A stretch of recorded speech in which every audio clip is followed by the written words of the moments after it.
Assalamualaikum warahmatullahi wabarakatuh. Alhamdulillahirrabbilalamin.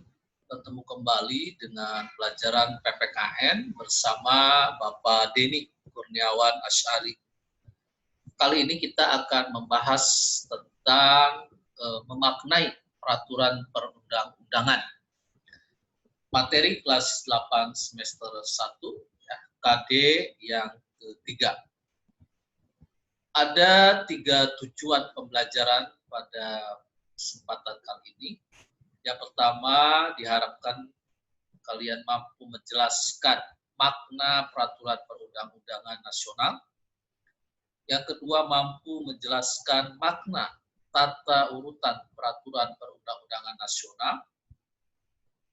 Dan yang ketiga, mampu menguraikan tata urutan peraturan perundang-undangan nasional yang sedang berlaku.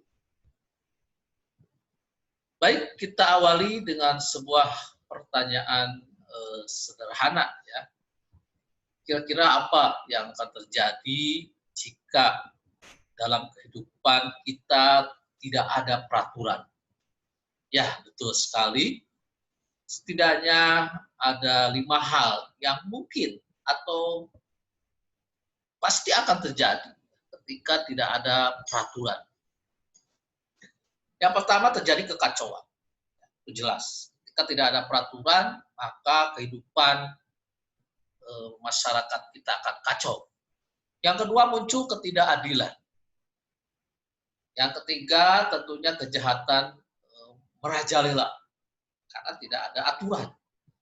Jadi orang bisa bebas, ya, melakukan kejahatan dan tidak ada hukuman. Yang keempat, sering terjadi konflik, terutama perbedaan keinginan atau kepentingan dari setiap individu dan tidak ada aturan, maka tentu terjadi konflik. Dan yang kelima, kemudian juga muncul, ya, hukum rimba. Siapa yang kuat, dia yang berkuasa. Maka dapat disimpulkan bahwa peraturan itu, ya, sangat penting. Nah, dalam konsep negara hukum, kita seringkali mendengar, ya, bahwa Indonesia itu adalah negara hukum. Dan tentu ini kita bisa membaca di dalam Undang-Undang Dasar 1945 pada pasal 1 ayat 3. Di mana di pasal itu dinyatakan bahwa negara Indonesia adalah negara hukum. Apa maksudnya?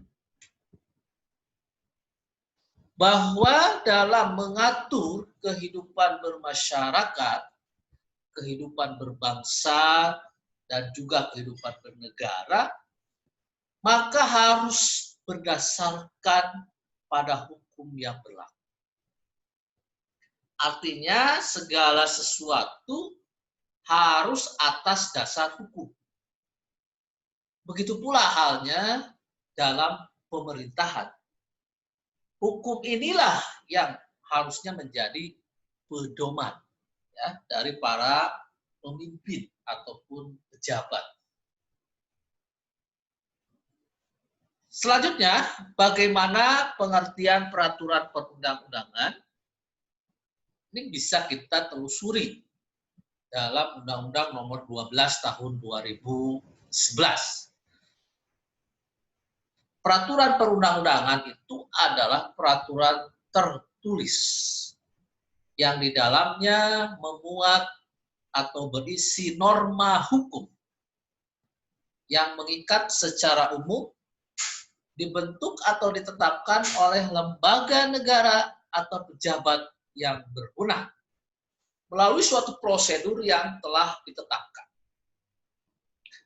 Nah, maka kita dapat mengetahui bahwa peraturan perundang-undangan itu adalah peraturan yang tertulis. Memang ada peraturan tidak tertulis, ya. Di kehidupan masyarakat, kehidupan bangsa dan negara kita ada peraturan tidak tertulis. Namun dalam hal ini yang dimaksud peraturan perundang-undangan itu adalah peraturan tertulis yang di dalamnya mencakup, ya norma hukum yang mengikat secara umum.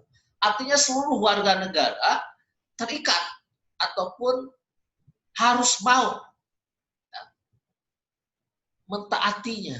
Begitu. Kemudian peraturan perundang-undangan juga ya, dibentuknya itu tidak boleh oleh sembarang orang, tetapi harus oleh lembaga negara yang sah atau pejabat yang memang berwenang. Ini misalnya di sekolah itu yang membuat tertib seorang guru atau siswa tidak bisa membuat peraturan tata tertib sekolah. Yang boleh atau berwenang adalah kepala sekolah sebagai pejabat yang berwenang. Nah, kemudian apa yang dimaksud dengan tata urutan peraturan perundang-undangan? Maka peraturan perundang-undangan yang berlaku itu memiliki hierarki ya, atau tingkatan. Artinya ada tata urutannya, ada hierarki, ada tingkatan. Ada yang di atas, begitu, ada yang di bawah. Ya. Peraturan yang satu memiliki kedudukan lebih tinggi dibandingkan dengan peraturan yang lain. Itu maksudnya. Nah, kemudian dalam tata urutan ini perlu dilakukan ya, sesuai dengan prinsip-prinsip atau asas umum. Di sini ada 6 prinsip atau asas. Yang pertama, dasar peraturan perundang-undangan selalu berupa peraturan perundang-undangan lagi. Jadi ketika membuat peraturan, maka dasarnya juga harus peraturan.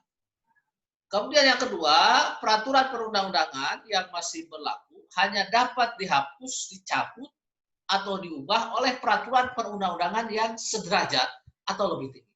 Jadi tidak bisa ya, sebuah peraturan kemudian diganti, dihapus oleh peraturan yang lebih rendah, tidak bisa. Yang ketiga, peraturan perundang-undangan yang baru mengesampingkan peraturan perundang-undangan yang lama.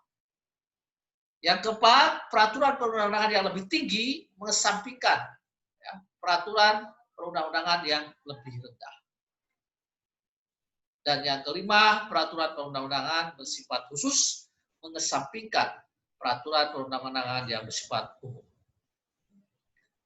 Nah, kita masuk pada poin yang terakhir, bagaimana tata urutan peraturan perundang-undangan di Indonesia berdasarkan Undang-Undang Nomor 12 Tahun 2011. Tadi disinggung bahwa tata urutan itu, bahwa peraturan-peraturan itu ada tingkatannya, ada hierarkinya.